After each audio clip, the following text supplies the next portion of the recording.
Buenas noches, ¿se escucha? Sí, Buenas doctor. noches, doctor. Sí se escucha. Soy el doctor Marcos de la Cruz Tasaico, cirujano general del Hospital Rebagliati, asimismo miembro de la primera promoción de la Facultad de Medicina de la Universidad Ricardo Palma, y se me ha encargado realizar el día de hoy la clase teórica de patología quirúrgica de la vesícula biliar y vías biliares. Vamos a iniciar esta sesión haciendo un recuerdo anatómico de lo que corresponde a la vesícula biliar y vías biliares, que nos ayudará a entender un poco más de lo que corresponde a esta patología quirúrgica que vamos a tratar el día de hoy. En relación a la vesícula biliar, debemos recordar que está ubicada en la fosa cística, algunos también lo llaman lecho vesicular, que corresponde a los segmentos 4B y 5 del hígado. La vesícula biliar presenta las siguientes porciones: el fondo, el cuerpo, el cuello o bacinete, y a partir de ahí salió un conducto que se denomina conducto cístico, el cual presenta una válvula en su interior a modo de espiral o tirabuzón que se llama válvula en espiral o válvula de Heister. Tener en cuenta que este conducto cístico se une con el conducto hepático común y entre los dos darán origen al conducto colédoco. En condiciones normales, la vesícula biliar puede llegar a tener una capacidad de 50 a 60 mililitros, la cual puede ser mucho mayor, sobre todo en cuadros obstructivos biliares distales. Asimismo, la vesícula biliar es irrigada por una arteria denominada arteria cística, la que en su mayoría toma origen de la arteria hepática derecha. La vía biliar extrahepática, volvemos a ver aquí la vesícula, sus partes, fondo, cuerpo, cuello o bacinete, el conducto cístico, su válvula en espiral, y aquí los conductos hepáticos que vienen desde los hígados derecho e izquierdo. Estos conductos hepáticos se van a unir, van a formar el hepático común se une con el cístico y ellos van a dar origen al conducto colédoco, el cual va a su vez se va a unir con el conducto pancreático principal o de Wilson, dando origen a la ampolla hepatopancreática o de Vater, la cual tiene un esfínter denominado el esfínter de Oddi, y todo esto desembocará en la segunda porción del duodeno, en una elevación de mucosa denominada carúncula mayor o papila duodenal mayor.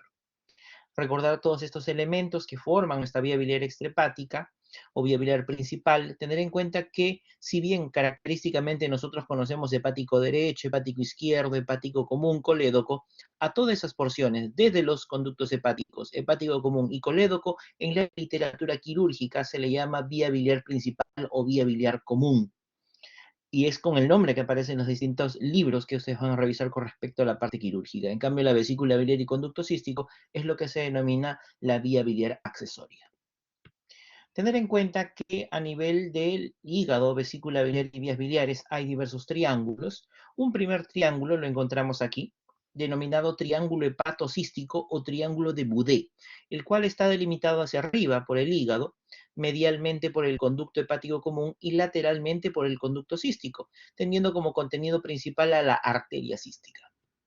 El segundo triángulo que encontramos a este nivel es el triángulo de Calot o cístico, el cual está delimitado hacia arriba por la arteria cística, medialmente por el conducto hepático común y lateralmente por el conducto cístico. Triángulos que se deben recordar sobre todo durante la colecistectomía. Tener en cuenta que el hígado produce entre 800 a 1200 de bilis en 24 horas. Todo ello pasa a través de los conductos hepáticos derecho e izquierdo, pasan hacia el conducto hepático común y posteriormente el colédoco. Y aquí depende de una condición bien importante. Si el paciente está en fase de ayuno, el esfínter de Oddi se encuentra cerrado, por lo tanto, la bilis se acumula en el colédoco y de aquí, por flujo de presiones, esta ingresa por el conducto cístico y se almacena en la vesícula biliar, lugar donde se concentra la bilis, se reabsorben líquidos y electrolitos y se queda almacenada en la vesícula biliar a la espera de que el paciente ingiera alimentos. Cuando ingiere alimentos, estos generan a nivel duodenal la secreción de la colecistoquinina. Esto produce la contracción de la vesícula biliar, la cual expulsa la bilis a través del conducto cístico, a través del conducto colédoco, el esfínter de Oddi ahora se encuentra abierto y con ello el contenido biliar pasa hacia el duodeno para ayudar a la digestión de los alimentos, sobre todo en el caso de la digestión de las grasas. Tener en cuenta que posterior a una intervención quirúrgica como es la extirpación de la vesícula biliar, dentro de las primeras semanas postquirúrgicas, la bilis pasa del hígado hacia los conductos hepáticos, hacia el hepático común, hacia el colédoco, el esfínter de Oddi en las primeras semanas, en muchos casos continúa abierto y ello permite el pasaje de la bilis directamente al duodeno. En cambio, cuando ya pasan varias semanas o meses posteriores a la intervención quirúrgica, el esfínter de Oddi vuelve a tener su tonicidad normal y ello conlleva pues a que la bilis tenga mayores dificultades a pasar hacia el duodeno y esto conlleve a una pequeña dilatación de la vía biliar en un paciente postcolecistectomizado. Ahora sí revisamos netamente lo que son los diferentes temas dentro de la patología quirúrgica de la vía biliar y vías biliares. Lo primero que tenemos que revisar viene a ser la litiasis vesicular o colelitiasis. Es la presencia de cálculos o litos dentro de la vesícula.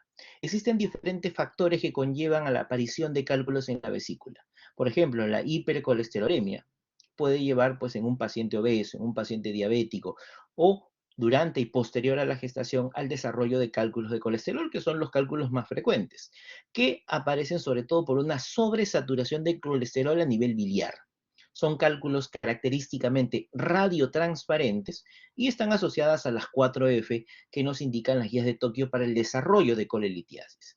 Género femenino, sobrepeso, edad fértil o gestaciones y tercera, cuarta década de la vida. Asimismo, también se pueden presentar cálculos relacionados a la hiperbilirrubinemia. Por ejemplo, esto sobre todo en pacientes con enfermedades hematológicas, y uno de los ejemplos más clásicos es la anemia hemolítica, en la cual por destrucción de hematíes se incrementa la concentración de bilirrubina, esta a su vez sobresatura a nivel del líquido biliar y esto precipita y da la formación de cálculos pigmentarios o cálculos de bilirrubina, cálculos negros característicamente. Esto sobre todo en pacientes que tienen enfermedades hematológicas. Asimismo, el éstasis a nivel de la vesícula biliar, la disquinesia a nivel de la vesícula biliar o el hipoperistaltismo que existe, o el éstasis a nivel de la vesícula biliar conlleva también a la aparición de cálculos mixtos o inclusive barro biliar. Tener en cuenta que los procesos inflamatorios, sobre todo de los cólicos biliares frecuentes que pudiera tener un paciente, también condicionan a la aparición de cálculos mixtos formados por calcio, por colesterol, inclusive también formados por bacterias muertas que pudieran estar a este nivel. Diferentes factores pueden llevar a la aparición de cálculos. De hecho, lo más importante, la hipercolesterolemia o las 4Fs a las cuales se hacen referencia son los principales dentro del desarrollo de colelitiasis. De todos los pacientes que tienen cálculos en la vesícula, entre un 70 a un 80% son pacientes totalmente asintomáticos y en muchos casos el diagnóstico fue buscando o evaluando otro tipo de sintomatología. Si el paciente tiene cálculos en la vesícula y es totalmente asintomático, no requiere ningún tipo de tratamiento, pero debe considerarse dentro de este grupo usar la colecistectomía si es que hubiera riesgo de malignidad. Si el paciente tiene quiste de colédoco, tiene enfermedad de Caroli, tiene calcificación en la pared de la vesícula biliar, son factores de riesgo que indicarían que sí debería ser colecistectomizado. Asimismo, si el paciente tiene antecedente de enfermedades hematológicas, paciente ha sido sometido a una cirugía bariátrica o el paciente es un inmunosuprimido de fondo, también, a pesar de ser asintomático, si tiene cálculos en la vesícula, mejor hacer la colecistectomía, ya que si es que se presentan algunas de las complicaciones de la colelitiasis que vamos a ver más adelante, en el paciente que tiene todas estas comorbilidades podría ser una condición muy delicada.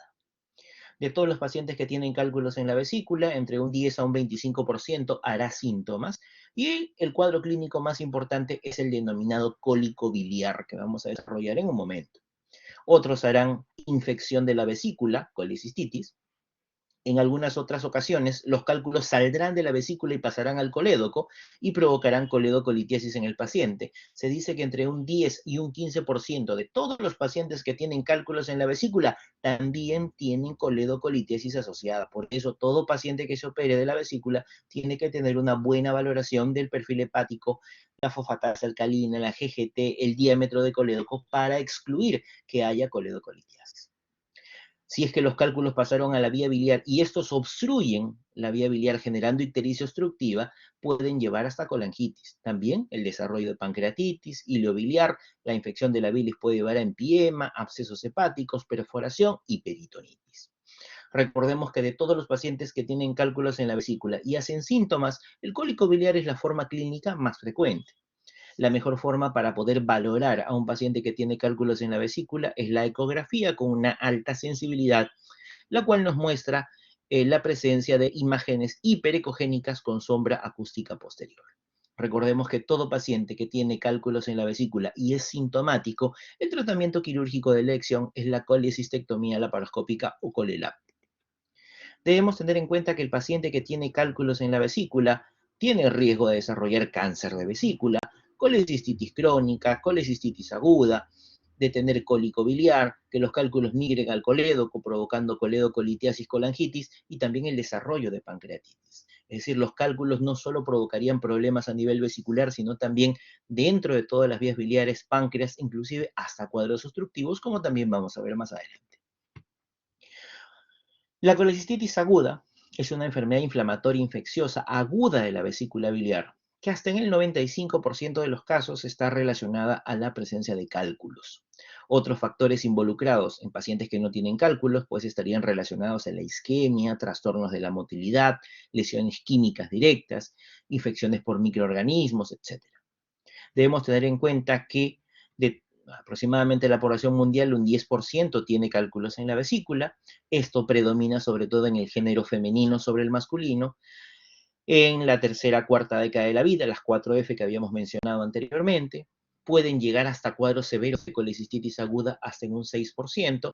Tener en cuenta que la etiología litiásica generalmente representa el 90-95% de todas las colecistitis agudas que se ven en la emergencia y con un riesgo de mortalidad que puede llegar hasta un 1%, sobre todo en los casos severos, en pacientes añosos y en pacientes con muchas comorbilidades.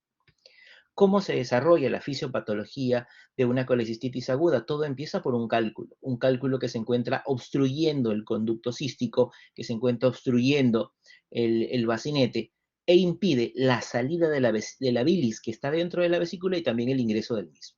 Este bloqueo por cálculos genera contracciones bruscas, genera dolor cólico, genera edema de la pared vesicular, genera inflamación y posteriormente infección.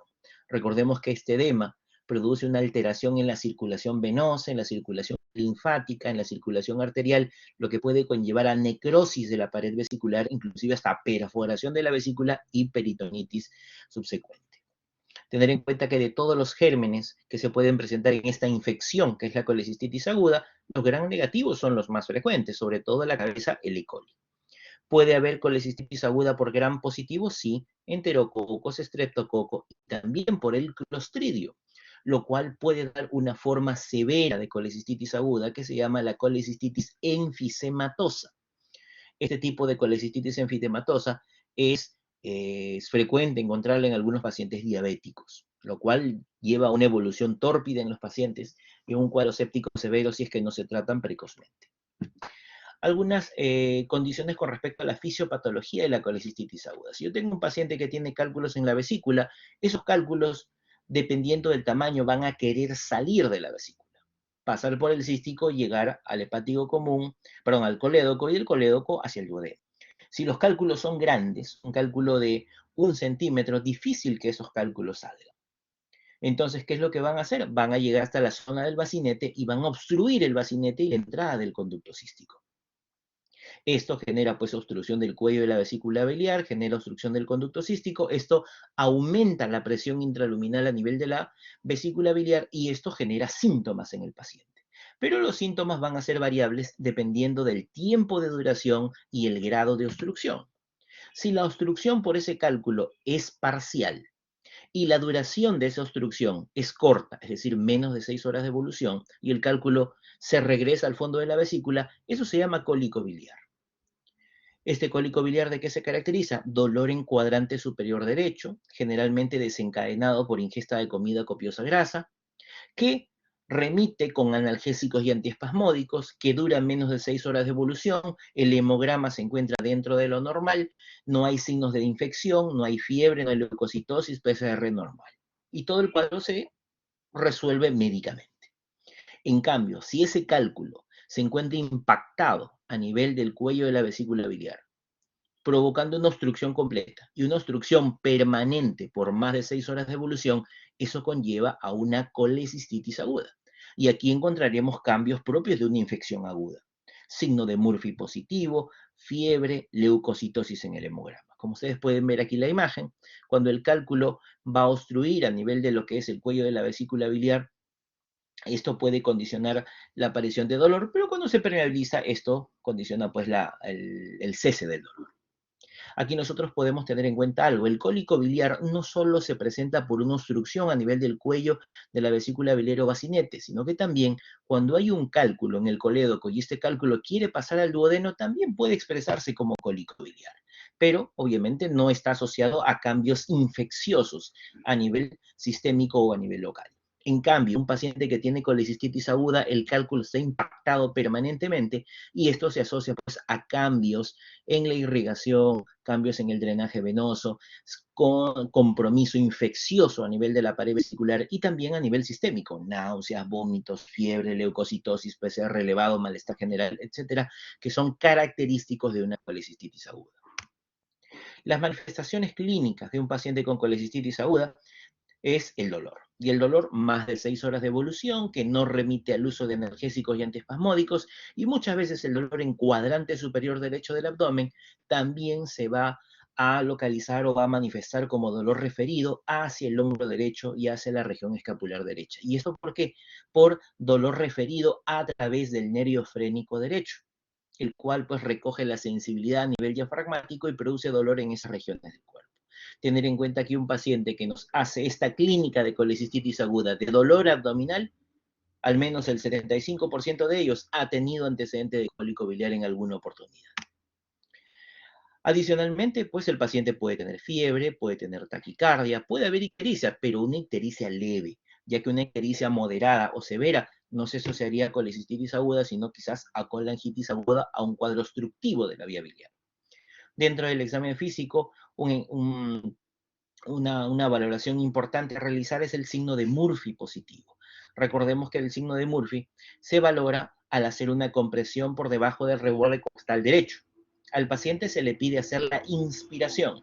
En el momento que está realizando la inspiración, se deprime sobre el reborde costal derecho y si el paciente interrumpe bruscamente la inspiración, eso es signo de Murphy positivo, muy asociado a colecistitis aguda.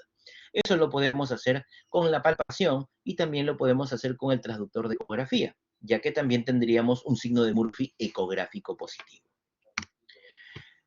Para poder establecer unos parámetros y un diagnóstico específico en el caso de colecistitis aguda y también de colangitis aguda, que lo vamos a revisar el día de hoy, las guías de Tokio han planteado criterios diagnósticos de colecistitis aguda. ¿Cuáles son esos criterios diagnósticos? Signos de inflamación local, signos de inflamación sistémica y estudios de imágenes positivos. ¿Cuáles son los signos de inflamación local? Murphy, masa en cuadrante superior derecho, dolor con resistencia y sensibilidad en cuadrante superior derecho. Signos de inflamación sistémica, fiebre, PCR elevado, leucocitosis. Estudios de imágenes, mínimo una ecografía que nos demuestre cambios sugerentes de colecistitis aguda. Si yo tengo 2 de estos 3 criterios, hablamos de sospecha diagnóstica de colecistitis aguda. Si tenemos uno de cada uno, hablamos de un diagnóstico definitivo de colecistitis aguda. ¿Y cuáles son esos signos ecográficos compatibles con colecistitis aguda? Por un lado, el tamaño de la vesícula, más de 80 milímetros en diámetro longitudinal, más de 40 milímetros en diámetro transverso. Más valor tiene el diámetro transverso. Pared engrosada más de 4 milímetros, lo cual sugiere edema. Signo de riel o doble carril. Esto lo podemos ver en esta imagen. Vemos 2 líneas blancas y en centro una banda oscura. La línea blanca interna es la muscular, la línea blanca externa es la serosa. Y el espacio que está en la zona del centro, esa banda oscura en el centro, eso es edema. Eso es característico de inflamación aguda de la vesícula. Cálculo impactado a nivel del bacinete. Y dirán, ¿y cómo sabemos que el cálculo está impactado del bacinete? Cuando se le hace la ecografía, se le hace la ecografía en decúbito dorsal, boca arriba. Y también se le pide al paciente que se ponga en decúbito lateral. Si el cálculo está impactado, cuando el paciente hace estos movimientos de posición, el cálculo permanece en el bacinete. En cambio, si el cálculo no estuviese impactado, cuando el paciente cambia de posición, el cálculo migraría a otra zona de la vesícula biliar. Líquido perivesicular y también el signo de Murphy ecográfico positivo, que nos dan los signos ecográficos para colecistitis aguda. Si bien la ecografía es el más utilizado a nivel de nuestro país y así a nivel de diferentes latitudes para lo que es el diagnóstico de colecistitis aguda, todavía de manera teórica se considera a la gammagrafía con ácido hepatodimetil iminodiacético como el estándar de oro de colecistitis aguda, ya que esto tiene una alta sensibilidad, 97 a 98% de sensibilidad para el diagnóstico de colecistitis aguda. ¿Y esto en qué consiste? Consiste en administrar por vía endovenosa una especie de radiomarcador, una sustancia radioactiva que tiene excreción hepática. Es decir, cuando circula por vía endovenosa llega al hígado y ahí se secreta con la bilis. ¿Y esto qué hace? Comienza a dibujar, comienza a pintar las vías biliares. Lo normal que ocurre es esto.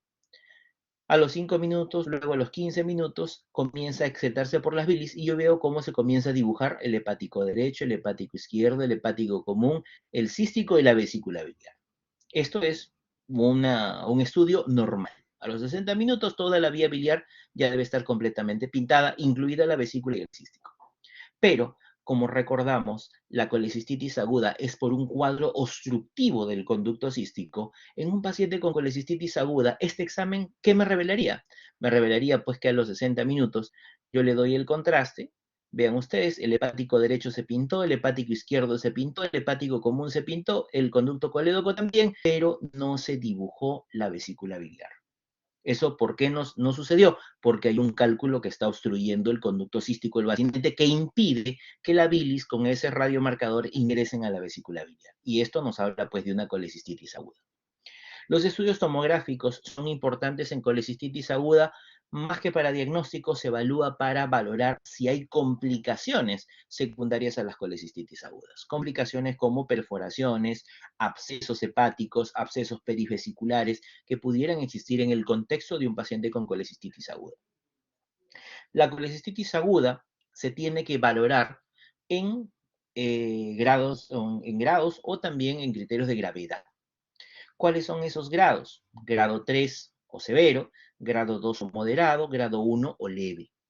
En el caso del grado 3, debemos tener en cuenta que siempre el paciente tendrá disfunción orgánica, ya sea disfunción cardiovascular que requiere inotrópicos, disfunción neurológica que causa alteración del nivel de conciencia, disfunción respiratoria con alteración del PAFI, disfunción renal, disfunción hepática y disfunción hematológica. Siempre tendrá falla orgánica. En el grado 2 o moderado, habrá leucocitosis más de 18.000, masa palpable en cuadrante superior derecho a modo de un plastrón, así como existía plastrón apendicular, también puede haber un plastrón vesicular, que el paciente tenga un tiempo de evolución mayor a 72 horas y que tenga signos de inflamación local marcada. ¿Cuáles son esos signos de inflamación local marcada? Colecistitis gangrenosa, colecistitis enfisematosa, absceso pericolecístico, absceso hepático, y si se perforó la vesícula biliar, mi paciente puede tener peritonitis biliar. Tener en cuenta este criterio del grado 2 o moderado. Si mi paciente tiene estos signos de inflamación local marcada, debe ser intervenido quirúrgicamente, ya que ninguno de estos procesos se resuelve médicamente. En el grado 1 leve no tiene criterios ni de moderada y menos aún de severa. En el tratamiento de colecistitis aguda, todo paciente que yo diagnostico en la emergencia con colecistitis aguda requiere hospitalización. El tratamiento es intrahospitalario y consiste pues en nada por vía oral, ya que la ingesta de alimentos estimula la colecistoquinina, esto hace que la vesícula se contraiga y si está obstruida genera más molestias, más dolor, más presión en la vesícula. Requiere hidratación endovenosa, requiere analgésicos, el uso de AINES, y también requiere el uso de antiespasmódicos para evitar la contracción de la vesícula biliar. Y el tratamiento fundamental es antibiótico-terapia. Esta es la terapéutica, por decir así, inicial de todo paciente que tiene colecistitis aguda. NPO, hidratación, analgésicos, antiespasmódicos, antibióticos. Luego de ello, decidiremos qué tratamiento de forma específica requerirá cada paciente según su severidad o su grado 1, grado 2 o grado 3. ¿Qué tipo de antibiótico-terapia debemos administrar a estos pacientes? Esto variará dependiendo de la severidad, si es leve, si es moderada, si es severa, y si también estamos hablando después de colangitis, colecistitis, y también el tipo de fármacos que podamos utilizar. Por ejemplo, si hacemos tratamiento en base a penicilinas y estamos ante una colecistitis o colangitis grado 1 o leve, podemos tratarla con ampicilina sulbactam únicamente. Si estamos ante una grado 2, también basados en penicilinas, piperacilina tazobactam sería una opción. Y en el grado 3, de igual forma, piperacilina tazobactam. En el caso de la terapia basada en cefalosporinas, que es la más frecuente utilizada en nuestro medio, si estamos ante una colangitis, colecistitis grado 1, podemos tratarla únicamente con cefasolina, cefuroxima, ceftriaxona, metronidazol. Habitualmente la asociación más utilizada en nuestro medio es ceftriaxona, metronidazol. En el caso del grado 2, puede ser también tratada con ceftriaxona, cefotaxima, cefepime, siempre asociada con un medicamento para anaerobios como es el metronidazol. En el grado 3, cefepima, ceftazidima, más metronidazol sería la asociación a utilizar. Si es que nos basamos en la terapia con carbapenems, en el grado 1, ertapenem. En el grado 2, de colecistitis colangitis, ertapenem. En el grado 3, imipenem o meropenem serían las opciones a utilizar. También puede haber antibiótico terapia basada en monobactámicos, sobre todo para los grados 3, el astronam más metronidazol sería una buena opción. Y si el paciente es alérgico a la penicilina, obviamente no podremos utilizar cefalosporinas, tendremos que utilizar fluoroquinolonas. En el caso grado 1 de colangitis y colecistitis, ciprofloxacino más metronidazol es la asociación más utilizada. En la colangitis grado 2 y colecistitis grado 2, de igual forma, ciprofloxacino más metronidazol serían las opciones más frecuentes a utilizar. También debemos tener en cuenta que el tiempo de administración de antibióticos también puede ser variable dependiendo del grado de severidad de colecistitis o colangitis que tenga el paciente. Por ejemplo, si un paciente tiene una colecistitis grado 1 y grado 2, con la administración de una dosis de antibiótico en las primeras 24 horas sería suficiente para tratar ese foco séptico. Pero si es que el paciente dentro de la cirugía a la cual ha sido sometido, o si dentro de la misma colecistitis evidenciamos perforación, colecistitis enfisematosa, necrosis de la vesícula biliar durante la colecistectomía, este tratamiento antibiótico se tiene que prolongar mínimo entre 4 a 7 días. Si estamos ante una colangitis grado 1, grado 2 o una colangitis y colecistitis grado 3, debe tener de igual forma un tratamiento no menor de 4 a 7 días, pero si es que se identifican en el cultivo gram positivos, enterococos, estreptococos, el tratamiento se prolongará hasta mínimo un par de semanas. Para valorar a los pacientes que tienen colecistitis aguda, se utiliza el índice de comorbilidad de Charlson, los cual le asigna un puntaje a las diferentes comorbilidades que tenga el paciente. Por ejemplo, infarto a miocardio, insuficiencia cardíaca congestiva, enfermedad vascular periférica, enfermedad cerebrovascular, demencia, enfermedad pulmonar crónica, enfermedades reumáticas, úlceras pépticas, enfermedad hepática leve y diabetes leve a moderada, les asigna un punto. Si el paciente tiene diabetes con complicaciones crónicas, hemiplegia, enfermedades renales, tumores malignos, les asigna 2 puntos. Si hay enfermedad hepática moderada o grave, 3 puntos. Si el paciente tiene un tumor sólido metastásico o HIV, se les asigna 6 puntos. Esto también debemos correlacionarlo con el ASA, la valoración por la Sociedad Americana de Anestesiología, lo cual nos indica que a mayor ASA, mayor riesgo de mortalidad tiene el paciente si es que ingresa a un acto quirúrgico. El ASA 1 son pacientes sanos normales, ASA 2 pacientes con enfermedad sistémica leve sin limitaciones funcionales, grado 3 pacientes con enfermedad sistémica severa, grado 4 pacientes con enfermedad sistémica grave que tienen riesgo de vida, y en el grado 5 es un paciente moribundo, y también pues está el estadio E que requiere una operación de urgencia, o en algunos casos pacientes con muerte cerebral, pues eso ya es para donantes que aquí no aplican, ¿no? Debemos tener en cuenta pues que hay factores predictivos para la colecistitis aguda severa o grado 3. Factores predictivos negativos y factores predictivos no negativos. En el caso de los factores predictivos negativos está pues el compromiso respiratorio, la ictericia y también el compromiso neurológico. Y dentro de los factores predictivos no negativos está la parte cardiovascular y los problemas renales. Ahora sí, vemos aquí los diferentes algoritmos que nos indican cuáles serían los tratamientos específicos a llevar a cabo de acuerdo al grado de severidad de colecistitis aguda. Si estamos ante una colecistitis aguda, grado 1 o leve, luego de iniciar tratamiento antibiótico, analgésicos y antiespasmódicos por vía endovenosa que se le hace a todo paciente que estoy hospitalizando por emergencia, debo valorar cómo está su índice de Charlson y también el ASA. Si mi paciente tiene un índice de comorbilidad de Charlson menos de 5 y un ASA menos de 2, es un paciente de bajo riesgo. Por lo tanto, este paciente será tributario de una colecistectomía laparoscópica temprana, que es el tratamiento de elección para toda colecistitis aguda grado 1 y también en algunos casos grado 2. Eso es lo ideal. ¿Por qué? Porque si yo le saco la vesícula, esa vesícula infectada con todos sus cálculos, le estamos dando una solución definitiva a el tratamiento de estos pacientes con colelitiasis y ahora con colecistitis aguda. ¿Qué pasa si nuestro paciente con colecistitis aguda grado 1 tiene un índice de comorbilidad de Charlson más de 6 y un ASA más de 3? En ese caso, al paciente, al tener muchas comorbilidades que lo predisponen a un riesgo quirúrgico muy elevado, en esos casos, dar antibióticos, dar analgésicos sería una opción para enfriar el cuadro, mantener el paciente en observación y posteriormente a ello recién se piensa en hacer la colecistectomía.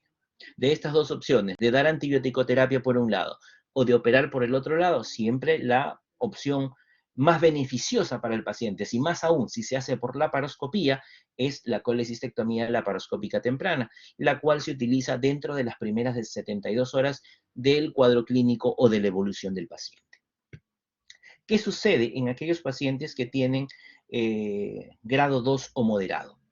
Todos los pacientes con colecistitis grado 2 se hospitalizan, a todos les damos analgésicos, a todos les damos antibióticos, y de esa manera vamos a poder valorar cuál sería el tratamiento más adecuado. Si el paciente tiene un índice de comorbilidad de Charlson menos de 5 y un ASA menos de 2, es decir, es un paciente de muy bajo riesgo, también deberíamos hacer la cirugía, colecistectomía laparoscópica temprana o colecistectomía laparoscópica de urgencia. En esos casos debemos ofrecerle ese tratamiento, si es posible, ya que vamos a darle tratamiento definitivo a el problema de colecistitis aguda de este paciente.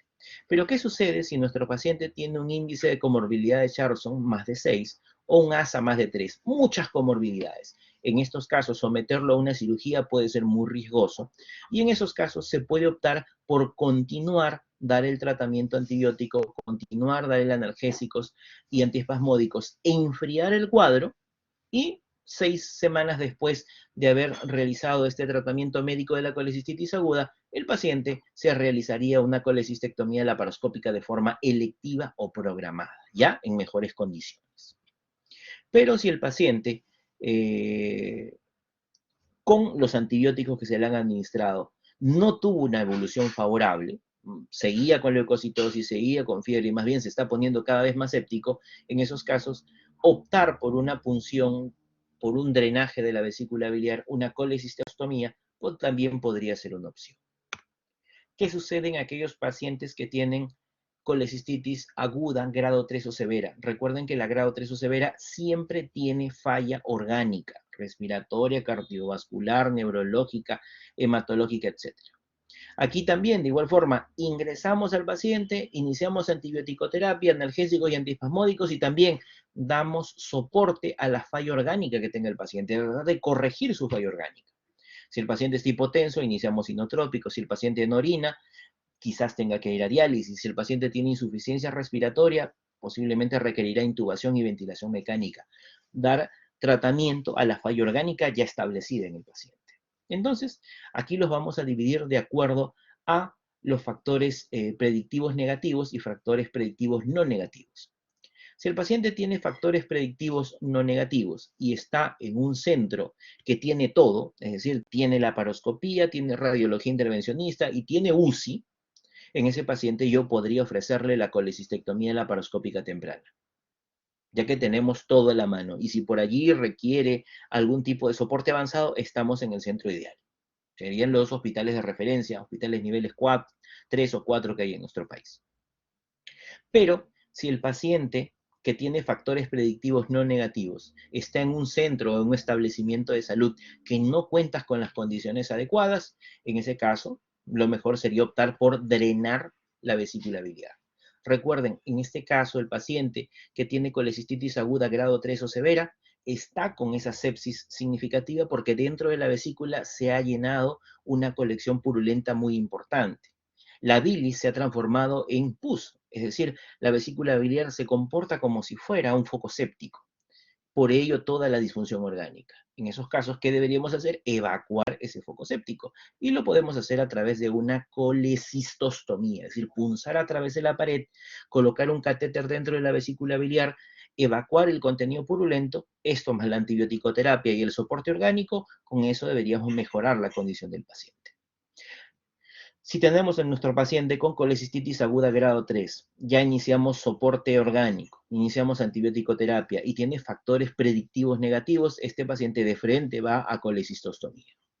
Si tras la colecistostomía estamos en un paciente o estamos en un centro que tiene todas las condiciones para poder dar un tratamiento idóneo para nuestro paciente, podríamos programarlo para una colecistectomía laparoscópica electiva o diferida 6 a 8 semanas después. Si estamos en un centro que no reúne las condiciones, mantengamos al paciente en observación y si es necesario, derivarlo a un centro de mayor nivel. Habitualmente en la colecistitis aguda grado 1, la colecistectomía laparoscópica temprana es el procedimiento de elección, en el cual pues yo voy a sacar una vesícula biliar infectada, pero con cambios infecciosos iniciales, con lo cual, resecando toda la vesícula biliar, el paciente tendrá un tratamiento de forma definitiva para todos sus problemas. Ya no volverá a tener el mismo problema más adelante.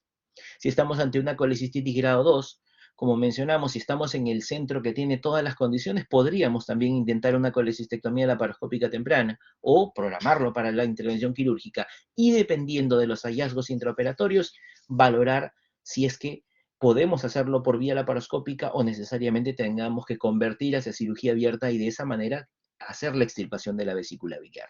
Recuerden que uno de los criterios para colecistitis aguda grado 2 es la colecistitis o es los signos de inflamación local marcada.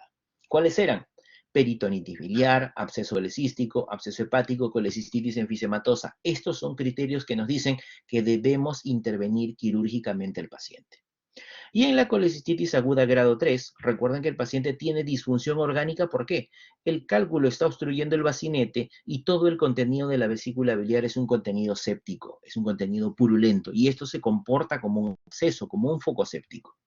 Esto es lo que ocasiona toda la disfunción orgánica. Entonces, ¿qué debemos hacer? Evacuar ese foco séptico. Y se puede hacer a través de una punción a través de la pared colocando un catéter dentro de la vesícula y eso se llama colecistostomía.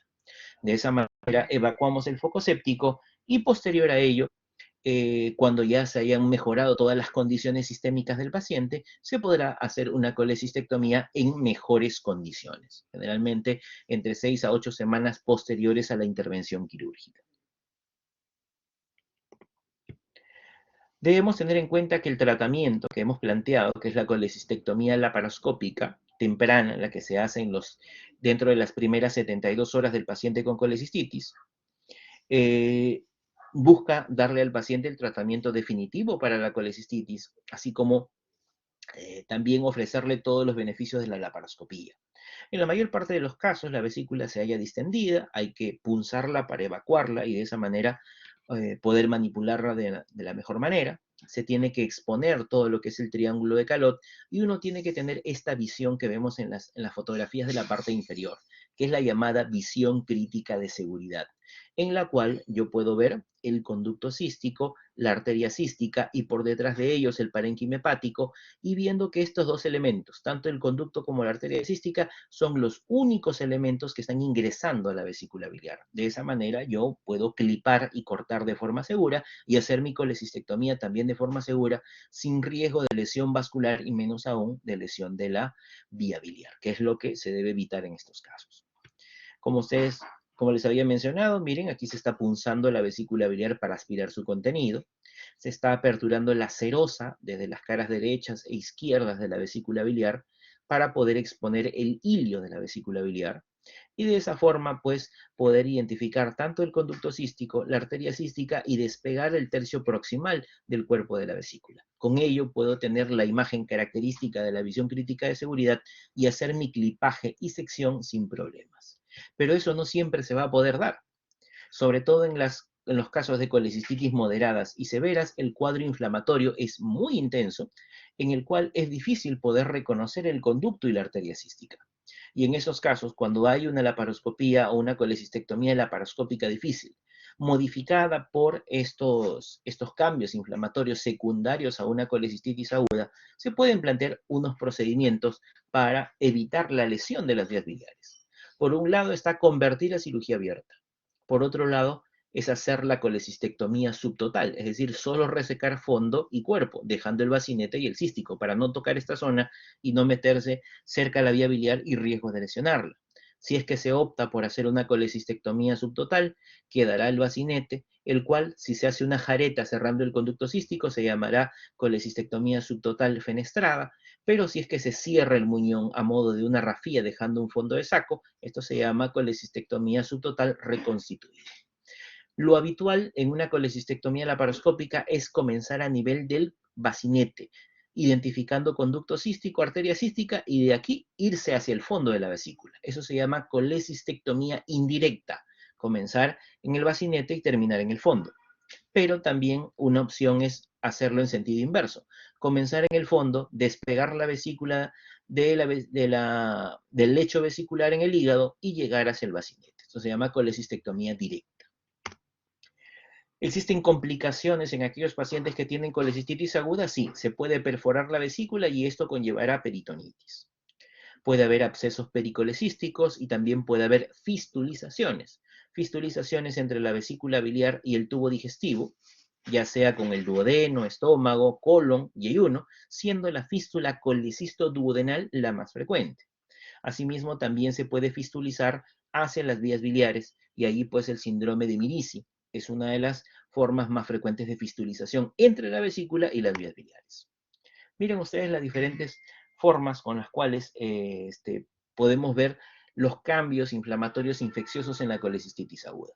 Aquí está el cálculo impactado a nivel de la vesícula biliar. Esto impide que la bilis que ya está dentro de la vesícula salga y también que la bilis pueda ingresar a ella.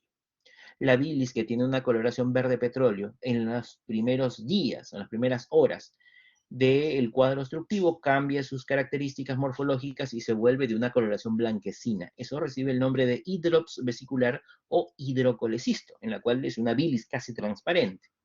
Si es que el cuadro obstructivo persiste y hay una traslocación bacteriana, esto conllevará a que esa secreción biliar que era transparente o clara se convierta en un líquido purulento y ya estaríamos hablando de un piocolecisto.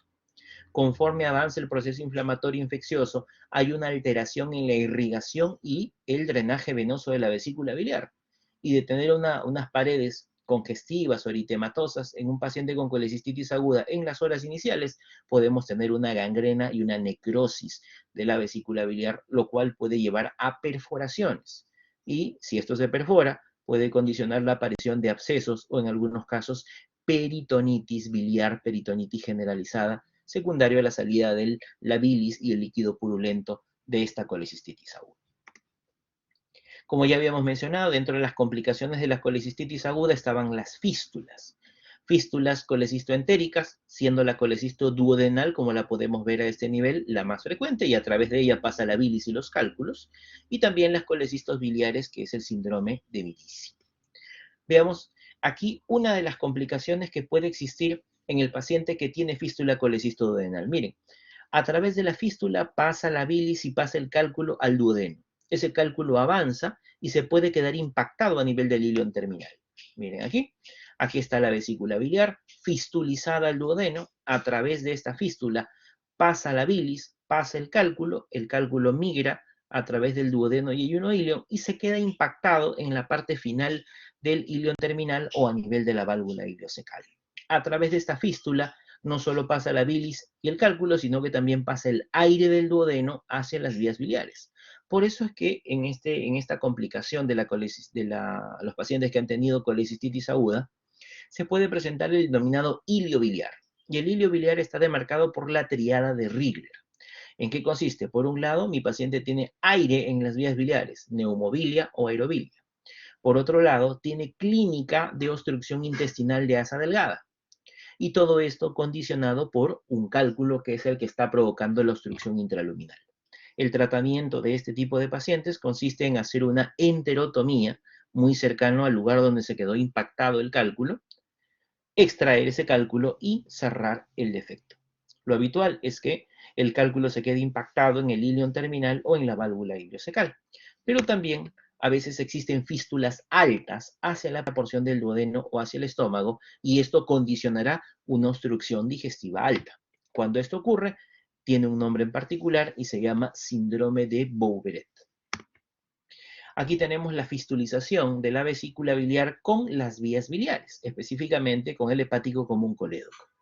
Esto recibe el nombre de síndrome de Mirisis, que son fístulas colecistobiliares, las cuales pueden tener grados iniciales sin fístula y grados más avanzados con fístula. Y aquí hablamos pues de la clasificación del síndrome de Mirisis, lo cual se hace en 5 tipos. El tipo 1 no tiene fístula, simplemente es una compresión extrínseca de un cálculo sobre la vía biliar principal y esto puede condicionar ictericia obstructiva. En el grado 2 ya hay fístula y es una fístula que compromete 1/3 de la circunferencia de la vía biliar. En el grado 3 también hay fístula, pero que compromete los 2/3 de la circunferencia de la vía biliar. En el grado 4 es una fístula que abarca toda la circunferencia de la vía biliar. Prácticamente la vesícula y la vía biliar son una sola estructura. Y luego tenemos el grado 5, en el cual hay una fístula colecistoentérica entre la vesícula biliar y el duodeno.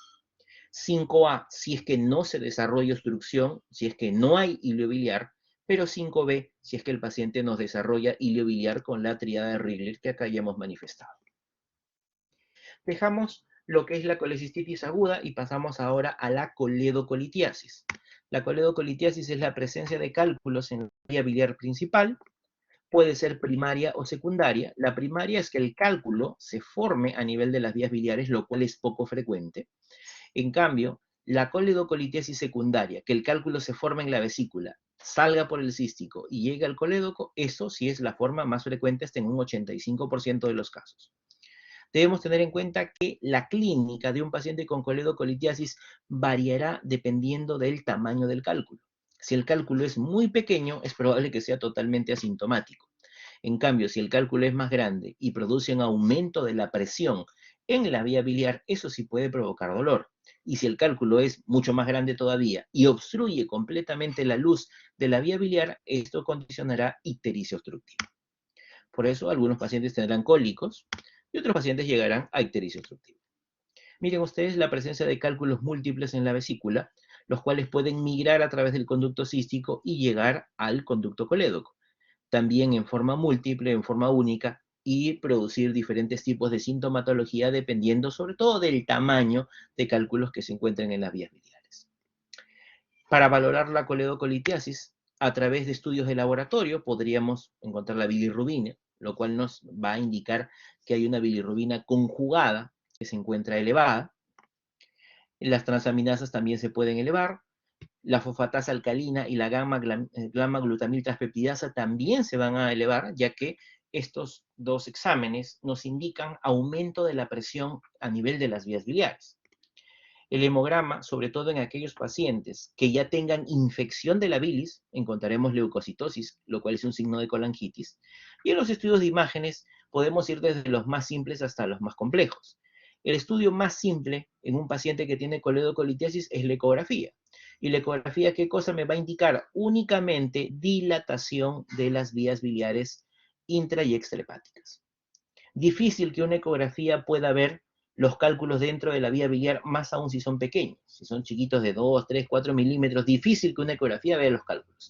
En cambio, si es que dentro de la vía biliar encontramos cálculos de 10 milímetros, 15 milímetros, 20 milímetros, probablemente la ecografía sí los pueda visualizar. El mejor estudio para poder identificar los cálculos de cualquier tamaño dentro de las vías biliares es la colangioresonancia, un estudio con alta sensibilidad y especificidad, el cual nos puede mostrar estas imágenes, en las cuales yo veo la anatomía la anatomía que tiene las vías biliares en este paciente, el hepático derecho, izquierdo, el hepático común, la vesícula biliar, conducto cístico y también ver el colédoco. Y estas imágenes que vemos acá a nivel de las vías biliares, en el interior de las vías biliares, tanto en estas dos imágenes corresponden a imágenes compatibles con cálculos en las vías biliares. ¿Se puede complicar un paciente que tiene coledocolitiasis? Sí, hacer colangitis, hacer pancreatitis, hacer estenosis biliar, y si la obstrucción biliar es de manera muy prolongada, puede llevar hasta cirrosis biliar secundaria. Como ya habíamos indicado en diapositivas previas, el paciente generalmente desarrolla dolor posterior a la ingesta de alimentos. Puede haber masa inclusive o resistencia o dolor en el cuadrante superior derecho del abdomen. En los estudios de laboratorio podemos encontrar bilirrubina elevada, fosfatasa, GGT elevada, puede haber ictericia, más aún si hay compromiso obstructivo de las vías biliares, las orinas pueden ser cargadas, si es que la obstrucción biliar es muy importante, puede haber inclusive cambio de coloración de las heces, como parte de la valoración clínica de estos pacientes. La coledocolitiasis se puede valorar de acuerdo a probabilidades, la que puede ser baja, moderada o alta. La baja probabilidad de coledocolitiasis es un paciente que tiene alteraciones bioquímicas, es decir, fosfatasa, GGT, bilirrubina, pero sin dilatación de la vía biliar en la ecografía. O que tenga dilatación de coledo con ecografía, pero los exámenes de sangre se encuentren completamente normales. Probabilidad moderada, pacientes asintomáticos con colelitiasis o con pancreatitis aguda biliar, en las cuales encontremos dilatación de las vías biliares y alteraciones analíticas en rango menor. O cuando un paciente tenga coledocolitiasis en resolución, cólico biliar con rápida mejoría, colelitiasis, dilatación de la vía biliar y rápida normalización de la analítica. Pacientes con elevada probabilidad, casi seguro que sí tengan coledocolitiasis, pacientes con obstrucción biliar y o colangitis que lleguen a nuestras emergencias, cálculos demostrados en imágenes de la vía biliar extrahepática, ya sea ecografía, tomografía, resonancia, diagnóstico clínico de colelitiasis sintomática, cólico biliar, dilatación de las vías biliares y alteración de las transaminasas, bilirrubina, fosfatasa, GGT. También existen los criterios o riesgo de desarrollar coledocolitiasis por la Sociedad Americana de Gastroenterología, que nos dicen que hay criterios moderados, fuertes y muy fuertes, que se basan, pues, en el caso de los moderados, si es que el paciente ha tenido historia clínica de pancreatitis, la edad del paciente y alteración de la bilirrubina en el hepático. Criterios fuertes asociados a elevación de la bilirrubina y dilatación de las vías biliares por ecografía, y criterios muy fuertes que nos hablan de elevación de la bilirrubina, colangitis y también cálculos demostrados en la ultrasonografía. Un paciente que tiene bajo riesgo de coledocolitiasis puede ser sometido a una colecistectomía laparoscópica sin problemas. Pero aquel paciente que tiene riesgo intermedio de coledocolitiasis, yo debo hacerle siempre su colangioresonancia. Esta colangioresonancia nos indicará dos resultados. No hay cálculos en la vía biliar, por lo tanto, la colecistectomía es el tratamiento de elección. Pero si la colangioresonancia identifica cálculos en las vías biliares, es decir, confirmamos la coledocolitiasis, el tratamiento de elección es la CEPRE. ¿Qué sucede en el paciente que tiene riesgo elevado de coledocolitiasis o confirmado de coledocolitiasis? El tratamiento de elección es la CEPRE. Y la CEPRE también puede tener dos resultados. Por un lado, que sea una CEPRE exitosa, es decir, le logren sacar todos los cálculos de la vía biliar. Por lo tanto, el paso siguiente es la colecistectomía. Pero, ¿qué sucede si es que la CEPRE no puede retirar los cálculos? Se considera CEPRE no exitosa y esto debe ir a manejo quirúrgico. Y el manejo quirúrgico va enfocado a dos cosas. Por un lado, extraer los cálculos de la vía biliar y por otro lado, hacer la colecistectomía del paciente. Y ambos procedimientos quirúrgicos se pueden hacer tanto por cirugía abierta como por cirugía laparoscópica. Miren ustedes cómo el endoscopio llega hasta el duodeno, se canaliza a la ampolla de Vater y por ahí se hace la extracción de cálculos. Vean ustedes, aquí está la vía biliar, este es el endoscopio, aquí está el cálculo que tiene una forma cuadrilátera, esto que tiene la forma de un balón con unas fibras delgadas que lo están formando a modo de una red. Este es una canastilla de Dormia, con lo cual se busca extraer ese cálculo y llevarlo hacia el duodeno. Si tenemos un paciente que ya hemos colecistectomizado, y posterior a la colecistectomía nos hace clínica de coledocolitiasis, si es que esa clínica aparece dentro de los 2 primeros años posterior a la colecistectomía, se llama coledocolitiasis residual. ¿Y esto qué nos indica? Probablemente cuando se operó el paciente ya tenía cálculos en el colédoco, solo que nadie se dio cuenta o no fue evaluado adecuadamente. Pero ¿qué pasa si nuestro paciente nos hace clínica de coledocolitiasis 2 años después de la cirugía? Eso se llama coledocolitiasis de novo, y esto indica que los cálculos aparecieron en la vía biliar progresivamente después de haber sido operado. Cuando un paciente requiere cirugía para poder extraer cálculos de la vía biliar para poder tratar la coledocolitiasis, se tiene que hacer de la siguiente manera. Por un lado, se puede aperturar el cístico o por otro lado, se puede aperturar la vía biliar, el colédoco en su cara anterior. Una vez canalizado por estas dos aberturas de vía biliar o conducto cístico, se utiliza una sondita, una sonda de alimentación, una sonda Nelaton, una sonda nasogástrica, a través del cual uno insufla o instila suero fisiológico. Este suero fisiológico tiene dos objetivos. Por un lado, con esa presión yo puedo hacer que el cálculo pueda pasar al duodeno, o con esa presión yo puedo hacer que el cálculo llegue hasta la apertura que he realizado en la vía biliar. Si es que no sale mediante esa vía, se puede utilizar un catéter balón, como lo vemos en esta imagen, o una pinza de extracción, pinza Randall, para poder extraer el cálculo de las vías biliares. Posterior a la realización de esta extirpación de los cálculos o del lavado de la vía biliar, se tiene que colocar un dren en la vía biliar que tiene la forma de una letra T. Se llama dren en T o drenker, el cual quedará colocado en las vías biliares para un control posterior. Una vez que ha sido colocado el drenker, se tiene que rafiar el efecto para que quede el KER en la posición totalmente hermética posible y no haya fuga biliar. El paciente que fue sometido a una colecistectomía, a una exploración de vías biliares, que es lo que se está planteando o lo que se está manifestando en esta diapositiva, debemos valorar el KER en el posoperatorio. Aquí primero debemos recordar cuánto de bilis produce el hígado en 24 horas, aproximadamente entre 800 y 1200 centímetros cúbicos de bilis 24 horas.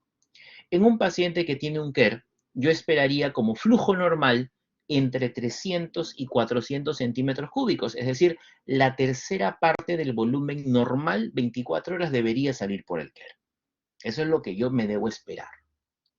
¿Qué pasaría si es que nos está saliendo por el KER mayor cantidad? Si es que de repente está saliendo pues 800, 900, 1000 por el KER. Eso nos indica que hay una obstrucción distal. ¿Qué quiere decir? Que de repente cuando hicieron la exploración de vías biliares no sacaron todos los cálculos y hay un cálculo que está obstruyendo abajo.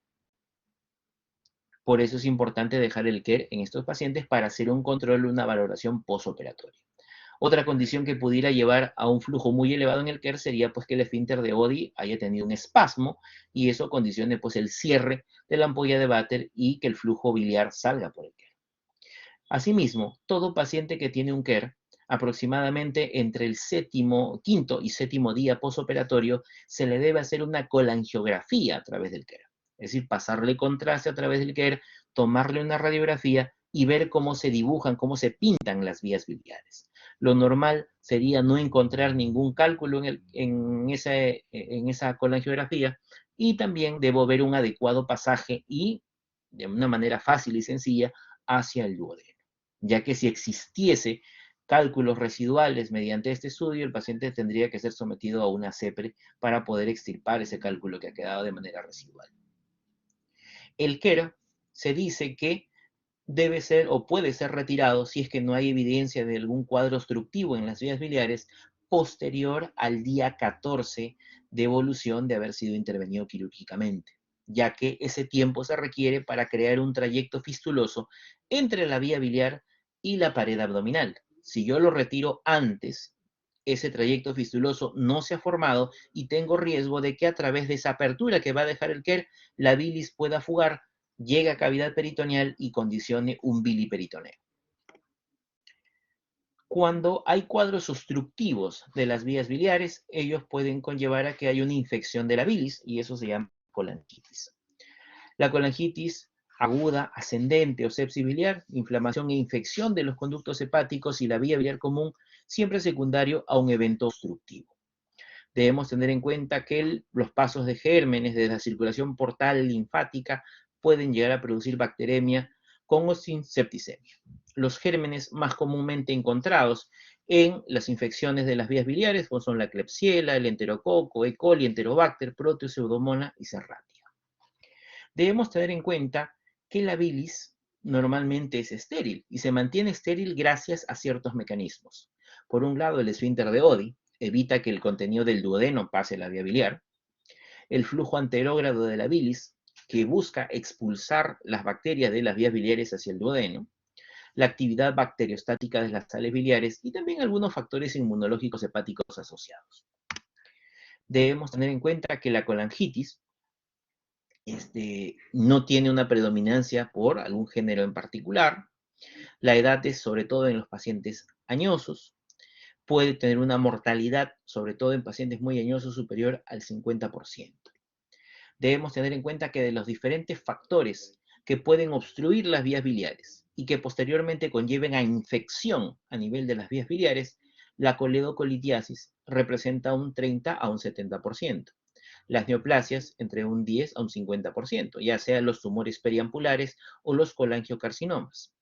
Las alteraciones del esfínter de Oddi, sobre todo en aquel paciente que haya sido sometido a CEPRE, también puede condicionar cuadros obstructivos. Las estenosis biliares benignas, entre un 10 a un 20%, y también cuando dentro de las vías biliares hay parásitos o cuerpos extraños, también pueden llevar a quitis.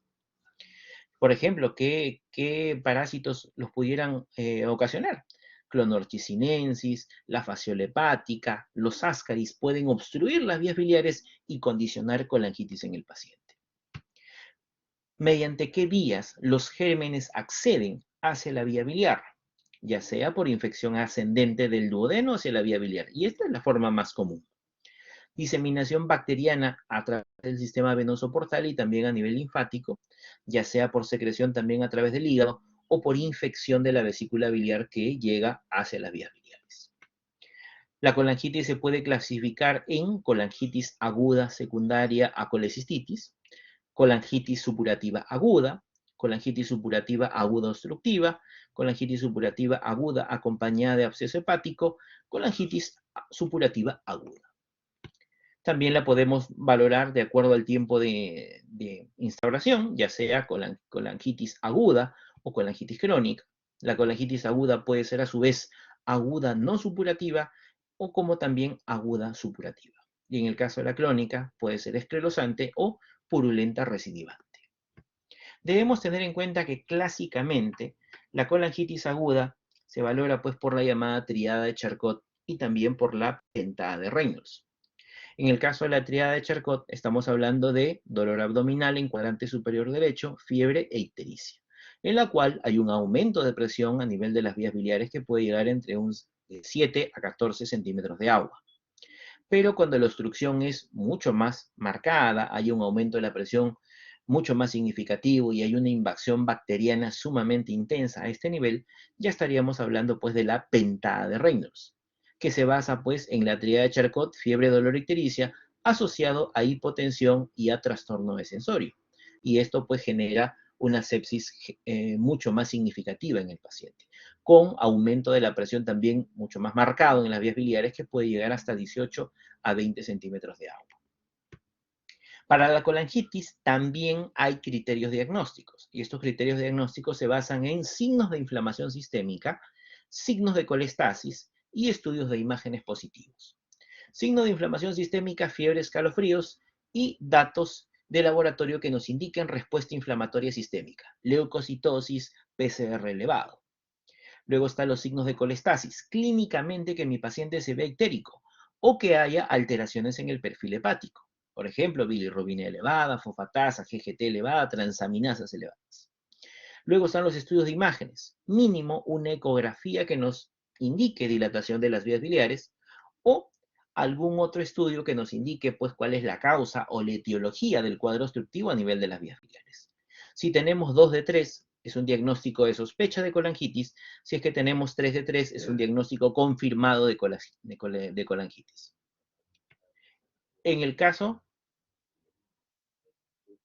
de lo que es los criterios de laboratorio y clínicos para la colangitis: fiebre más de 38 grados, leucocitosis menos de 4.000 o más de 10.000, en la ictericia mayor a 2, pruebas de función hepática asociadas pues a alteración de la fosfatasa GGT y transaminasas. De igual forma que la colecistitis aguda, la colangitis también tiene grados de severidad: leve, moderado y severo. En el caso del severo, siempre hay disfunción orgánica. En el caso del moderado, leucocitosis o leucopenia, fiebre más de 39.5, edad más de 75, hiperbilirrubinemia e hipoaluminemia. Y en el caso del grado leve, no tiene criterios ni de moderada ni de severa. Llegamos a lo que es el tratamiento y también se basa en los grados de severidad. Grado 1 o leve, antibiótico terapia y medidas de soporte. En muchos casos, con los antibióticos es suficiente para controlar el proceso infeccioso y para dar el tratamiento definitivo de este cuadro de colangitis aguda, debemos drenar la vía biliar. Y ese drenaje de la vía biliar, que busca solucionar cuál es el problema obstructivo, se puede hacer tanto por vía endoscópica, por vía percutánea o por vía quirúrgica.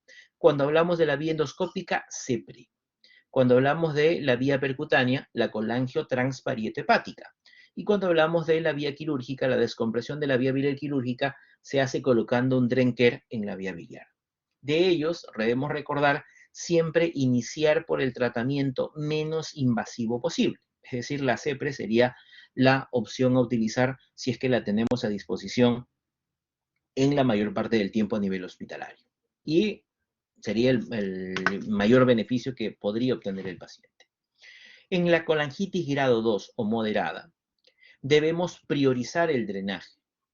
Este drenaje debe ser realizado en el menor tiempo posible. Ello, asociado a antibiótico-terapia, a medidas generales, nos aseguraría que el paciente responda adecuadamente a ese tratamiento. Y recuerden que ese drenaje biliar precoz puede ser endoscópico, percutáneo o quirúrgico. Luego viene la colangitis grado 3, donde hay falla orgánica, y aquí el drenaje debe ser urgente. Asimismo, soporte orgánico y antibiótico terapia. Recordar que ese drenaje biliar urgente también puede ser endoscópico, percutáneo o quirúrgico. Siempre empezar por el procedimiento menos invasivo posible. ¿En qué consiste este cambio o esta diferente valoración que deberíamos darle a los pacientes que tienen colangitis leve, moderada y severa? Ya que en todos hay que dar antibióticos y drenar la vía biliar. Por ejemplo, imaginemos que tenemos a 3 pacientes con colangitis, cada uno de ellos con un grado diferente, y los 3 llegan el día viernes 8 de la mañana a la emergencia presentando clínica de colangitis.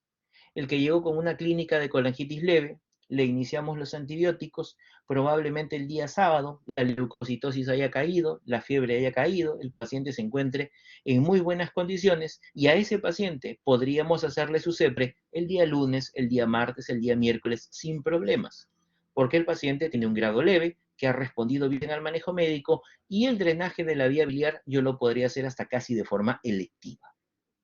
En cambio, un paciente que tiene colangitis moderada, que llegó el viernes 8 de la mañana, yo debería hacerle el drenaje de la vía biliar, debería hacerle la CEPRE en la medida de lo posible dentro de las siguientes 24 horas de haber sido admitido u hospitalizado al paciente. Es decir, el día sábado, en la mañana, en la tarde, ya debería estar con CEPRE ese paciente, como máximo. Porque si es que lo dejamos más tiempo, más aún porque está cerca del fin de semana, se puede complicar y puede desestabilizarse y puede llevar a una morbimortalidad muy elevada. Tengo un paciente que me llega igual viernes 8 de la mañana a la emergencia, pero me llega con una colangitis severa, hipotenso, taquicárdico, no orina, con trastorno de sensorio, una colangitis severa con falla orgánica. Luego de darle la antibiótico-terapia y las medidas de soporte, la corrección de esa falla orgánica, yo debo hacer el drenaje biliar urgente. Si llegó al hospital viernes 8 de la mañana, máximo mediodía o la tarde, ya debe tener CEPRE ese paciente. De esa manera, vean ustedes, son los mismos procedimientos: antibiótico terapia y drenaje de la vía biliar. Pero el momento de realizar esos procedimientos es lo que varía de acuerdo al grado de severidad, si es leve, moderado o si es severo. Aquí algunas condiciones o algunas características de esos tipos de drenaje. El drenaje biliar endoscópico, que es la CEPRE, es el tratamiento de elección para descomprimir la vía biliar. Efectividad hasta un 95%. Se tiene que canular el conducto colédoco para poder realizar la descompresión del mismo. Puede haber complicaciones en la CEPRE, sí, sangrados, perforaciones de duodeno, de vía biliar y pancreatitis. Siempre el drenaje endoscópico será superior al percutáneo y el quirúrgico, y para poder abordar la vía biliar debo hacer una papilotomía o esfinterotomía. Como podemos ver aquí, aquí está el endoscopio, el duodenoscopio que llega hasta la segunda porción del duodeno, se canula las vías biliares y de esa manera se busca colocar un stent o extraer los cálculos que estén provocando el cuadro obstructivo y solucionar, descomprimir la vía biliar. Para poder ingresar hacia la vía biliar se tiene que hacer una sección que se llama la papilotomía o esfinterotomía, para poder dilatar la papila duodenal mayor, y a través de ella nosotros vamos a colocar un balón o también una canastilla de Dormia para poder extraer los cálculos y de esa manera permeabilizar la vía biliar, hacer que la bilis pase de las vías biliares hacia el duodeno y de esta manera solucionar la colangitis. Esto más los antibióticos sería importante para tratar a estos pacientes. Luego viene el drenaje biliar transparieto hepático percutáneo. Efectividad hasta en un 90%, también una morbilidad hasta en un 80%, mortalidad de un 5 a un 15%. Es mejor que la CEPRE cuando el paciente tiene hepatolitiasis, cuando tiene cálculos a nivel de las vías biliares intrahepáticas, o cuando la CEPRE no fue efectiva para hacer el tratamiento de la descompresión de las vías biliares. Se puede complicar, sí, con peritonitis biliar, puede haber hemorragia intraperitoneal y puede haber hemobilia en estos pacientes.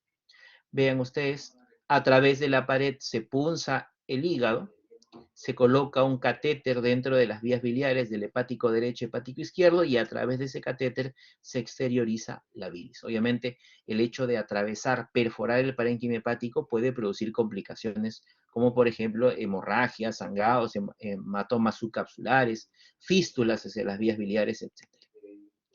En el caso del drenaje quirúrgico, que viene a ser pues la colocación de un Drenker dentro de las vías biliares para que a través de ella se exteriorice la bilis y solucionar el problema obstructivo, debe ser un procedimiento simple que consista en la colocación de ese Drenker y a través de ello se drene la vía biliar.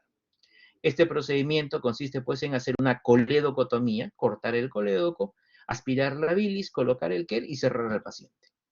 Este procedimiento puede llevar a una alta mortalidad, no por el procedimiento, ya que es relativamente sencillo, sino que el paciente que llegó a requerir un manejo quirúrgico es porque simplemente todos los procedimientos anteriores, endoscópico o percutáneo, no funcionaron o no estaban a disposición y el paciente está en muy malas condiciones. Generalmente ya sería el tratamiento extremo que se le podría dar a este tipo de pacientes. Este cuadro lo que hace es resumirnos todas las diferentes patologías que hemos visto en las anteriores diapositivas.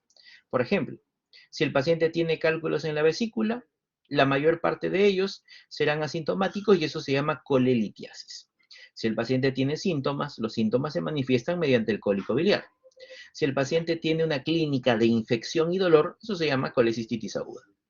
Si los cálculos están ubicados en las vías biliares, eso se llama coledocolitiasis y en la mayor parte de los casos es asintomático y algunos pacientes desarrollarán dolor cólico.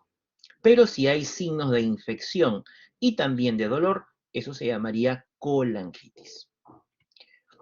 Ahora pasamos a ver algunas de las lesiones tumorales en la vesícula biliar y vías biliares.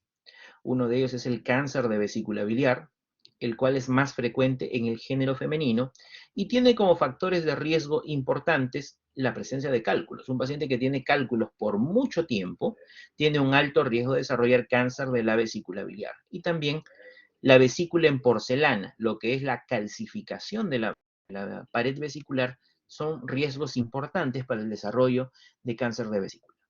Por otro lado están los pólipos de la vesícula. Los pólipos, como los podemos ver aquí en la imagen, pueden ser pólipos de dos tipos, pólipos de colesterol y pólipos adenomatosos. De los dos pólipos, los de colesterol habitualmente representan al 80% de todos los pólipos que hay en la vesícula y son pólipos de bajo potencial maligno. Y en la mayor parte de los casos, estos pólipos de colesterol son pólipos pequeños, de 1, 2, 3 milímetros. En cambio, los pólipos adenomatosos, que representan entre un 10 y un 20% de todos los pólipos que hay en la vesícula, son pólipos grandes, habitualmente más de 1 centímetro de tamaño, y son pólipos muy ligados al desarrollo de cáncer. Por eso, si es que identificamos pólipos mayores o iguales a 1 centímetro, estos siempre deben ser operados para evitar el riesgo de transformación maligna. El cáncer más frecuente que se encuentra en la vesícula biliar es el adenocarcinoma, y de toda la vesícula, la localización más frecuente es a nivel del fondo. Miren ustedes las diferentes formas como se pueden presentar los tumores a nivel de la vesícula biliar. Estos son los pólipos de colesterol, pero si hay pólipos grandes, más de 1 centímetro, estos pueden condicionar o convertirse en cáncer. Un cáncer que puede estar localizado a nivel de la pared vesicular o un cáncer que puede invadir y hacer metástasis hacia el parénquima hepático, hacia las vías biliares, hacia el ligamento hepatoduodenal, o como se puede ver en esta imagen, un cáncer de vesícula está llegando e invadiendo las vías biliares. ¿Qué sucede con los pólipos vesiculares? No todo pólipo debe operarse automáticamente. Si es un pólipo sintomático, está indicada la colecistectomía. Si es un pólipo asintomático, depende del tamaño. Si el tamaño es más de 1 centímetro, recuerden, riesgo de que sea adenomatoso y riesgo de que se convierta en cáncer, por lo tanto, colecistectomía. Si el paciente tiene un pólipo asintomático y este es un pólipo muy pequeño y mi paciente no tiene factores de riesgo importantes, quizás pues no tiene cálculos, no hay antecedentes familiares, en esos pacientes se podría hacer una valoración ecográfica cada 3, cada 6 meses y ver si es que el pólipo aumenta o no de tamaño. Si el pólipo de repente tenía 2 o 3 milímetros, le hago ecografías cada 3 meses, veo el estudio ecográfico y el pólipo sigue el mismo tamaño. Probablemente sea de colesterol y esto no se vaya a convertir en cáncer. Pero si es que el paciente tiene un pólipo de 3 milímetros, a los 3 meses subió a 5, a los 6 meses subió a 8, este es un pólipo que tiene tendencia a ser un adenomatoso y un riesgo de cáncer elevado. Por eso en esos pacientes sí sería importante hacer de una vez la colecistectomía. Más aún si hay factores de riesgo presentes en esos pacientes.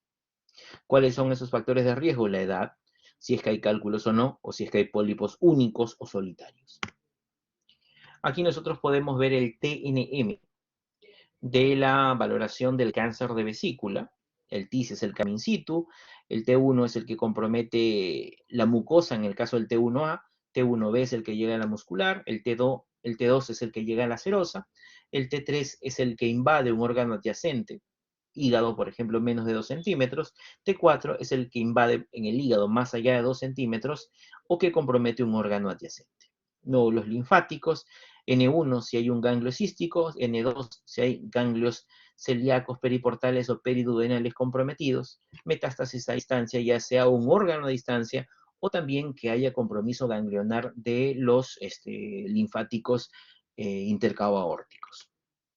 Vean ustedes, aquí están los ganglios linfáticos de la vesícula biliar. Si compromete el ganglio cístico, este es un N1. Si es que compromete los ganglios retroportales, pericoledoceanos o pancreático-duodenales, esto es un N2. Pero si el paciente tiene ganglios positivos en la región intercabo-aórtica, estos se consideran como una metástasis.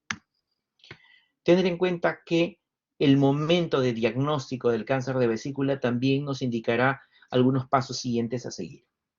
Si de repente el paciente fue sometido a una colecistectomía laparoscópica, se envió la pieza operatoria a estudio anatomopatológico y el patólogo informa que en esa vesícula, que aparentemente era por cálculos, hay cáncer, debemos ver qué grado de profundidad tiene el cáncer, qué T tiene el cáncer. Si es un carcinoma in situ o es un compromiso únicamente de mucosa, el paciente con la colecistectomía está curado, no requiere más procedimientos. Pero si hay un compromiso que llega hasta la muscular, debemos valorar los bordes de sección, los márgenes quirúrgicos de la vesícula biliar. Si nos dicen márgenes quirúrgicos negativos, el paciente no requiere más tratamiento. Pero si nos dice bordes quirúrgicos comprometidos por enfermedad, este paciente debe ser reintervenido quirúrgicamente y se le debe hacer la ampliación de márgenes. Se le debe hacer la resección de los segmentos hepáticos 4B y 5 del hígado. Lo mismo si es que nos saliera un compromiso mayor de la muscular que llega hasta la serosa. Ahí de igual forma se tiene que ampliar la colecistectomía, se tiene que hacer la sección de los segmentos 4B y 5 del hígado. Pero ¿qué sucede en aquel paciente que nosotros sospechamos de cáncer de vesícula biliar desde el preoperatorio? Es decir, un paciente nos viene a la consulta, nos dice que lo quiere que lo operen de la vesícula porque tiene cálculos, pero cuando evaluamos su ecografía, la ecografía indica pues que hay una lesión, hay un pólipo, hay una masa ubicada en el fondo de la vesícula biliar compatible con cáncer.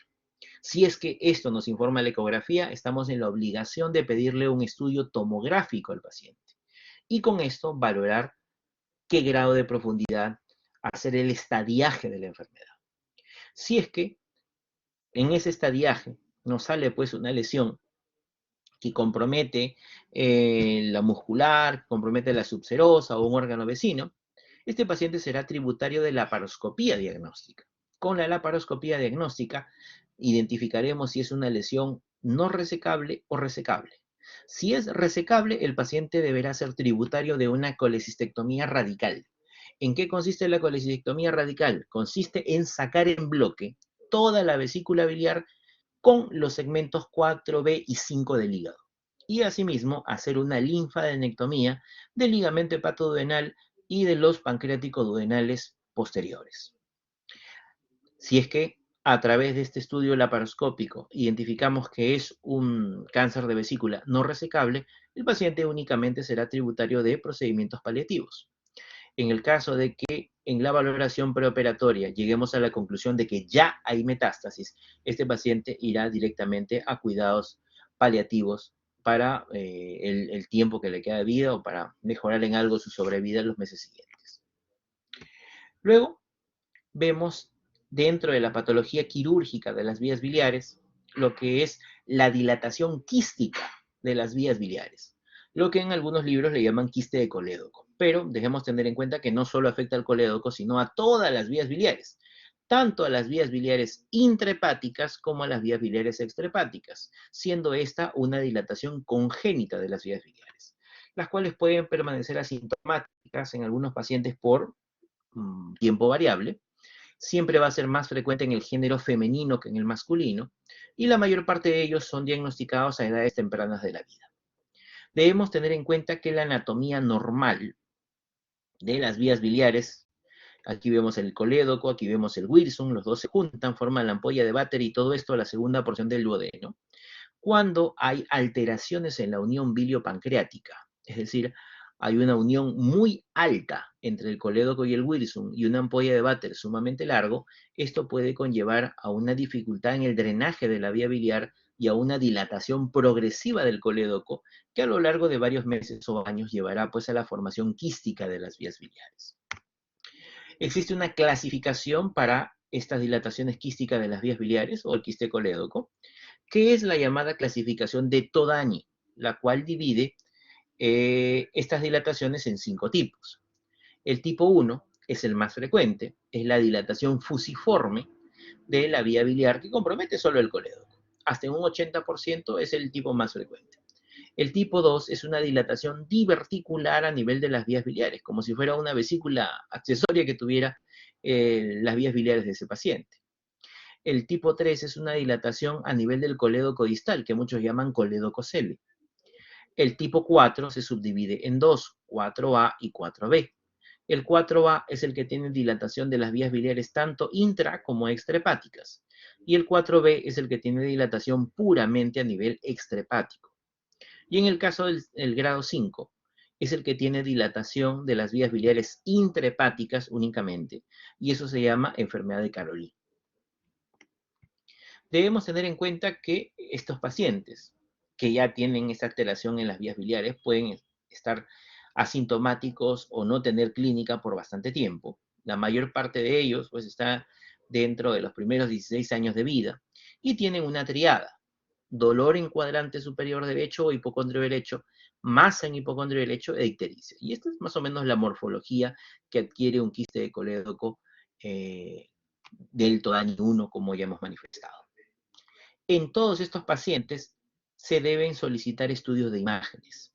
Y lo que se busca, pues, es confirmar el diagnóstico, en este caso, establecer qué tipo de quiste es, establecer la unión, la anomalía de la unión biliopancreática, la extensión de la dilatación quística y si existen o no complicaciones asociadas, si hay cálculos en el interior o hay cáncer sobreagregado.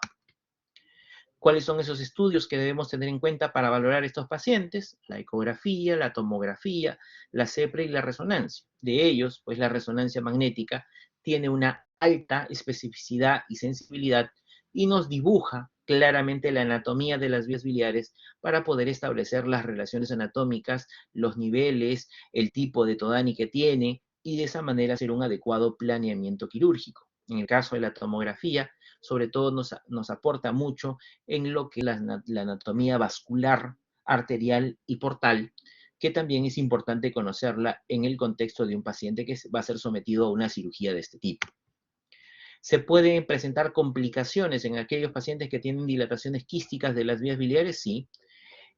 Pueden ser mecánicas, pueden ser infecciosas o pueden ser incluso degeneración maligna. Los problemas mecánicos es que se formen cálculos dentro de los quistes. Pueden producir pancreatitis, se pueden romper los quistes, o inclusive si es que la colestasis es de muy larga data, esto puede conllevar a cirrosis biliar.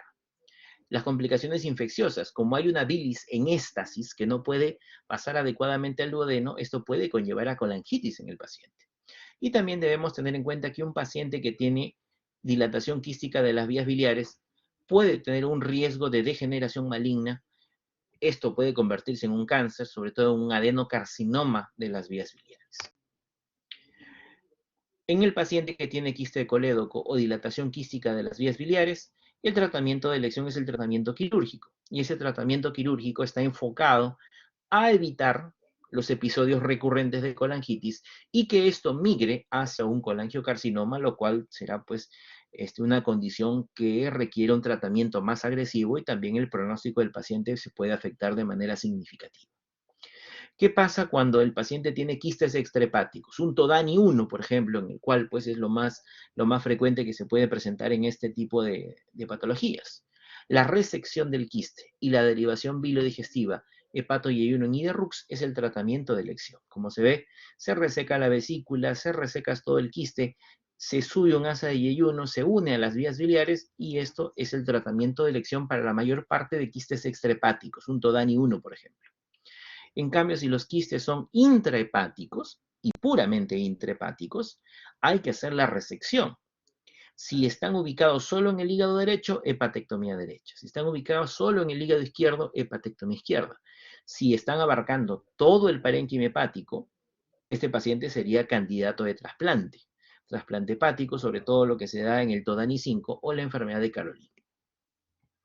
Aquí nosotros podemos ver los diferentes tipos de opciones quirúrgicas para los diferentes grados o tipos de Todani, como dijimos, pues quistectomía más hepático yeyuno en Iderrux para el tipo 1, quistectomía más colecistectomía en el tipo 2, en el grado 3 puede ser resección transduodenal o en algunos casos hasta duodeno-pancreatectomía cefálica o cirugía de Whipple, en el tipo 4, si hay compromiso intrahepático y extrahepático, se tiene que hacer la hepatectomía del lado afecto por la dilatación quística de las vías biliares o en algunos casos hasta trasplante. Y en el tipo 5, como ya hemos manifestado, si es una dilatación focal o segmentaria, hacer la resección de esa zona del hígado. Pero si es una dilatación generalizada de todas las vías biliares, el trasplante hepático es el tratamiento de elección. Finalmente, la patología maligna de las vías biliares es el colangiocarcinoma. El colangiocarcinoma representa el 3% de los cánceres del tubo digestivo. Afecta más frecuente a los varones que a las mujeres. Recordemos que la vesícula biliar se afecta más las mujeres que los varones. El tipo de cáncer más frecuente dentro de un colangiocarcinoma es el adenocarcinoma. Y el factor de riesgo más involucrado para desarrollar colangiocarcinoma es que el paciente desarrolle signos de colestasis crónica. Todo lo que lleve a colestasis, riesgo de desarrollar colangiocarcinoma. Y es lo que nosotros estamos viendo en la figura de la derecha. Son las letras C, por decir así, la C del colangiocarcinoma. ¿Qué cosas pueden llevar a ello? Colangitis esclerosante primaria, la obstrucción de las vías biliares por parásitos, por Clonorchis sinensis, por ejemplo, por coledocolitiasis que obstruye la vía biliar y produzca colestasis, contacto con materiales tóxicos, enfermedades hepáticas alcohólicas crónicas, la enfermedad poliquística congénita, como lo es el quiste de colédoco que acabamos de mencionar, o la enfermedad de Caroli. Los colangiocarcinomas pueden ser tanto intrahepáticos como extrahepáticos. De los dos más frecuentes siempre serán los extrahepáticos. Puede haber marcadores tumorales elevados en el caso del colangiocarcinoma, como puede ser el CA19-9, pero tener en cuenta que este CA19-9 puede elevarse en cualquier proceso obstructivo de las vías biliares, no solo benignos como malignos, y también está relacionado con cáncer de páncreas, es decir, no es tan específico para un colangiocarcinoma. Asimismo, los estudios de imágenes en colangiocarcinoma pueden incluir la tomografía contrastada, la colangioresonancia y la CEPRE. De hecho, la colangioresonancia es el estudio principal que debo solicitarle a todo paciente con colangiocarcinoma. La clasificación anatómica de los colangiocarcinomas, como ya lo habíamos manifestado, puede ser colangiocarcinoma intrahepático versus extrahepático. De ellos, el más frecuente es el extrahepático. Y a su vez, el extrahepático se subdivide en dos: proximal iliar o periliar, que representa un 60-80% de los tumores, versus el tumor distal o periampular. Tengamos en cuenta que aquí está nuevamente la clasificación intrahepático y extrahepático. Y el extrahepático a su vez periliar y el extrahepático distal. El perihepático periliar, como dijimos, representa el 60 al 80% de todos los colangiocarcinomas extrahepáticos. También se le conoce con el nombre de tumor de Klatskin. Y ese tumor de Klatskin tiene las siguientes categorías. Klatskin 1 es el que compromete solo el hepático común. Klatskin 2 es el que compromete el hepático común y la confluencia de los hepáticos derecho e izquierdo. El Klatskin 3A es el que compromete hepático común y la confluencia y el hepático derecho. Klatskin 3B es el que compromete hepático común, la confluencia y el hepático izquierdo. Y el Klatskin 4 es el que compromete hepático común, la confluencia y tanto el hepático derecho como el hepático izquierdo. Obviamente estos pacientes cursarán con un cuadro ictérico obstructivo muy alto, lo cual condicionará una dilatación muy significativa de las vías biliares intrahepáticas con un colédoco y con una vesícula biliar casi de tamaño normal o quizás hasta colapsado. Cuando tenemos un paciente que hemos diagnosticado un colangiocarcinoma, debemos identificar dónde está ubicada la lesión. Si es un tumor proximal, si es un tumor de Klatskin, la resección tumoral más un hepático y ayuno en IDRUX es el tratamiento de elección. En cambio, si es que el paciente tiene un colangiocarcinoma distal, el procedimiento de elección será una duodenopancreatectomía encefálica o cirugía de Whipple. Eso siempre y cuando estemos ante un colangiocarcinoma resecable y en estadios iniciales.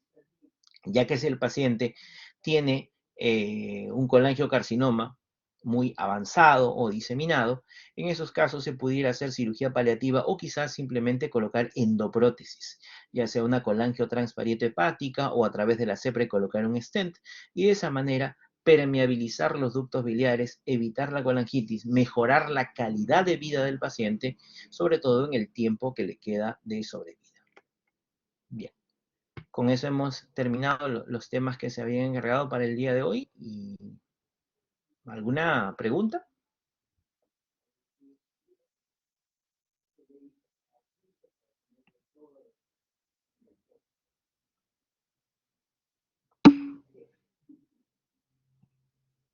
Bien, si no hay una pregunta, con esto damos por terminada la clase teórica.